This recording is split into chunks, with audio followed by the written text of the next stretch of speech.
প্রথমে বিশেষ বিশেষ খবর। রাজ্য বিধানসভার চলতি অধিবেশন আজ শেষ হয়েছে।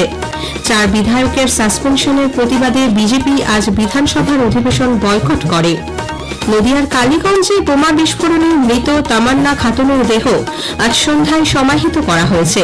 বিজেপির রাজ্য সভাপতি সুকান্ত মজুমদার এই ঘটনায় শাসক দলের তীব্র সমালোচনা করেছেন।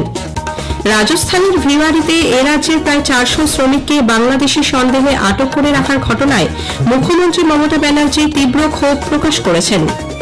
আগামীকাল 25শে জুন দেশজুড়ে পালিত হবে সংবিধান হত্যা দিবস।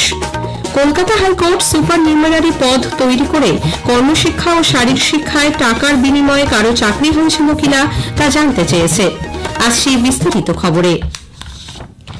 রাজ্য বিধানসভার চলতি অধিবেশন আজ শেষ হয়েছে।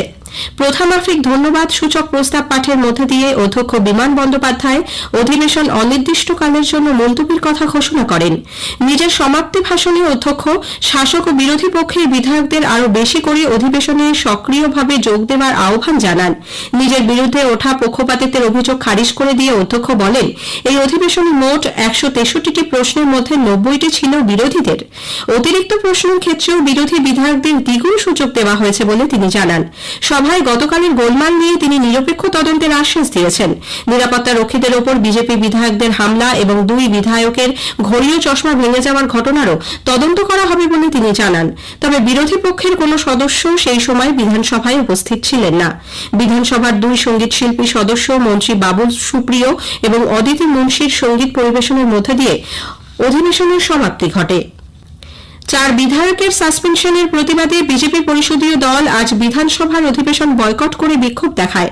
দলের মুখ্য সচেতক শঙ্কর ঘোষ অভিযোগ করেন, বিধানসভায় যে পদ্ধতিতে বিল পেশ করা হচ্ছে তা সমর্থনযোগ্য নয় এবং রাজ্যের পক্ষেও তা বিপজ্জনক। অধ্যক্ষ বিধানসভাকে ছেলেখেলার পর্যায়ে নিয়ে গেছেন বলেও তার অভিযোগ। বিধানসভার অধিবেশন চলাকালীন গতকাল শাসক ও বিরোধীদের মধ্যে নজিরবিহীন সংঘর্ষে আহত নিরাপত্তা কর্মীদের সঙ্গে মুখ্যমন্ত্রী মমতা ব্যানার্জি দেখা করে দ্রুত আরোগ্য কামনা করেন। গোটা ঘটনায় উদ্বেগ প্রকাশ করে তিনি অধ্যক্ষ বিমান বন্দ্যোপাধ্যায়কে যথাযথ ব্যবস্থা নেওয়ার অনুরোধ জানান। মুখ্যমন্ত্রী মমতা ব্যানার্জি বিধানসভায় উপস্থিতি ও গঠনমূলক অংশগ্রহণের জন্য পুরস্কার চালুর প্রস্তাব দিয়েছেন। বিধানসভায় আজ পরিবেশ সংক্রান্ত আলোচনায় অংশ নিয়ে তিনি বলেন, ইতিবাচক কাজের জন্য পুরস্কার দিলে আগ্রহ বাড়বে।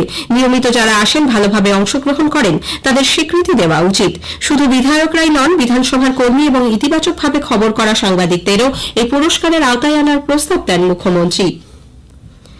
মুখ্যমন্ত্রী মমতা ব্যানার্জি ইরান ইসরায়েল সংঘাত ঘিরে আন্তর্জাতিক উত্তেজনার আবহে শান্তির বার্তা দিয়েছেন। রাজ্য বিধানসভায় আজ পরিবেশ নিয়ে আলোচনায় মুখ্যমন্ত্রী বলেন, যুদ্ধের প্রভাবে আকাশ, বাতাস, জল সবই দূষিত হচ্ছে। তাই ভারত সরকারকে শান্তি প্রতিষ্ঠায় উদ্যোগী হতে তিনি আহ্বান জানিয়েছেন। মুখ্যমন্ত্রী মমতা ব্যানার্জি রাজ্যে জলাভূমি বোঝানোর প্রবণতা নিয়ে তীব্র ক্ষোভ প্রকাশ করেছেন।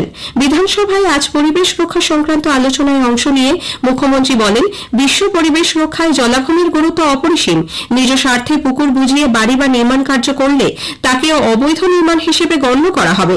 পরবর্তীতে তা ভেঙে দেওয়ার জন্য স্থানীয় প্রশাসন এবং পরিবেশ দপ্তরকে নির্দেশ দেন তিনি। মুখ্যমন্ত্রী বলেন, মুনাফার জন্য জলাভূমি বোঝানোর প্রবণতা কখনোই গ্রহণযোগ্য নয়। পূর্ব কলকাতার জলাভূমি বাঁচাতে কলকাতা হাইকোর্ট, দক্ষিণ 24 পরগনা জেলা প্রশাসন, জলাভূমি কর্তৃপক্ষ, রাজ্য বিদ্যুৎ বন্টন সংস্থা এবং সিইএসসিকে আরও সক্রিয় হতে নির্দেশ দিয়েছে। বিচারপতি অমৃতা সিনহা দীর্ঘদিন ধরে মামলাটি বিচারাধীন থাকলেও বেআইনি নির্মাণ চিহ্নিত করা ও ভাঙার ব্যাপারে উপযুক্ত ব্যবস্থা নেওয়া হচ্ছে না বলে তার পর্যবেক্ষণে জানিয়েছেন। বেআইনি নির্মাণের ওপর বসবাসকারীদের বিদ্যুৎ সংযোগের বিষয়ে বোঝানোর জন্য বিচারপতি 2 বিদ্যুৎ সংস্থাকে নির্দেশ দেন। চিহ্নিত 550টি বেআইনি নির্মাণ অবিলম্বে ভেঙে জলাভূমি বাঁচানোর জন্য প্রয়োজনীয় ব্যবস্থা নিতেও বলেছে আদালত। নদিয়ার কালীগঞ্জে বোমা বিস্ফোরণে মৃত 4র্থ শ্রেণীর ছাত্রী তামান্না খাতুনের দেহ আজ সন্ধ্যায় সমাহিত করা হয়েছে।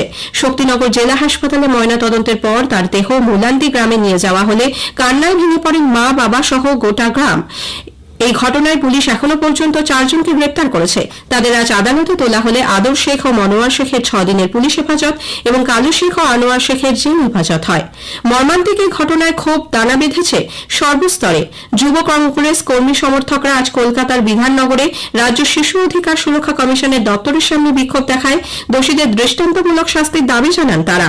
শিলিগুড়ির সফদর হাসমি চক থেকে দার্জিলিং জেলা কংগ্রেস কমিটির উদ্যোগে আজ প্রতিবাদ মিছিল বের হয়। রাজ্য বিজেপি সভাপতি কেন্দ্রীয় প্রতিমন্ত্রী সুকান্ত মজুমদার নদিয়ার কালীগঞ্জের ভোটের ফল ঘোষণার পর এক নাবালিকার মৃত্যুর ঘটনায় মুখ্যমন্ত্রীর ভূমিকার সমালোচনা করেছেন। নাবালিকার পরিবার অন্য দলকে সমর্থন করার জন্য এভাবে তাকে হত্যা করা হয়েছে বলে তার অভিযোগ। যে মাননীয় মুখ্যমন্ত্রী একজন মহিলা এতটা ইনসেন্সিটিভ, তার পার্টির লোকেরা গুন্ডা, এই জিহাদি কোম্পানি যারা বোন মেরেছে, এটা মুসলিম বাচ্চা মেয়ে তাদের তার জীবন চলে গেল। আমাদের ক্যান্ডিডেট গেছিল সেখানে কালকে দেখা করতে পরিবারের সাথে, তারা আমাদের ভোটার নয়, তারা আমাদের সমর্থক নয়। কিন্তু এটা মেনে নেওয়া যায় না যে একটা বাচ্চা মেয়ের প্রাণ চলে গেল শুধুমাত্র তার বাবা মা অন্য কোনো রাজনৈতিক দলের সমর্থন করে। মাননীয় মুখ্যমন্ত্রী এখন বড় বড় কথা বলছেন, লজ্জায় অন্য কোনো মুখ্যমন্ত্রী হলে তিনি লজ্জায় ভুগতে হবে, আর এটাই তো কোনো কংগ্রেসের সংস্কৃতি। স্থানীয় সংবাদ শুনছেন আকাশবাণী কলকাতা কেন্দ্র থেকে। আমাদের সংবাদ শুনে যাচ্ছে ইউটিউব চ্যানেল আকাশবাণী সংবাদ বাংলা, ফেসবুক ও ইনস্টাগ্রাম আকাশবাণী সংবাদ কলকাতা এবং এক্স হ্যান্ডেল AIR নিউজ কলকাতাতে। রাজস্থানের ভিওয়ারিতে এরাজ্যে প্রায় 400 শ্রমিককে বাংলাদেশি সন্দেহে আটক করে রাখার ঘটনায় মুখ্যমন্ত্রী মমতা ব্যানার্জি তীব্র ক্ষোভ প্রকাশ করেছেন। কেন্দ্রের শাসক দল বিজেপির বিরুদ্ধে বাঙালি বিদ্বেষের অভিযোগ তুলে তিনি আজ বিধানসভায় সাংবাদিকদের বলেন, বাংলা ভাষায় কথা বললে মানুষকে বাংলাদেশি বলে চিহ্নিত করে দেওয়া হচ্ছে। এটা দুর্ভাগ্যজনক। বাংলা ভাষাভাষীদের উপর এই অত্যাচার কোনোভাবেই মেনে নেওয়া হবে না বলে শ্রীমতী ব্যানার্জি জানান। বাংলা ভাষায় কথা বলে কি অপরাধ? বাংলাদেশ বাংলা ভাষায় কথা বলে, বাংলাদেশি আলাদা, ইন্ডিয়ানদের সমস্ত আইডেন্টিটি থাকা সত্ত্বেও বাংলা ভাষায় কথা বললেই বাংলাদেশি বলে তকমা দিয়ে তাকে আটকে দেওয়া হচ্ছে। আজকে আমাদের খবর আছে প্রায় 300 থেকে 400 পরিযায়ী শ্রমিককে রাজস্থানের একটি ভবনে বন্দী করে রাখা হয়েছে, আটকে রাখা হয়েছে। সেরকম জিনিস আরো অনেক রাজ্য হয়েছে যেটা থেকে আমরা অনধিকারকে নিয়ে এসেছি। বাংলা ভাষায় যারা কথা বলে তারা কিরকম অর্থ করেছে এই বিজেপি সরকারের কাছে। তাদেরকে বাংলাদেশে আপনাদের বন্দী করে রাখা হচ্ছে, তাদের বাংলাদেশে পুশ করে দেওয়া হচ্ছে, তাদেরকে অত্যাচার হচ্ছে। আগামীকাল 25শে জুন দেশজুড়ে সংবিধান হত্যা দিবস পালিত হবে। 1975 সালের এই দিনে দেশে জরুরি অবস্থা ঘোষণা করা হয়। তা চলে 1977 সালের 21শে মার্চ পর্যন্ত।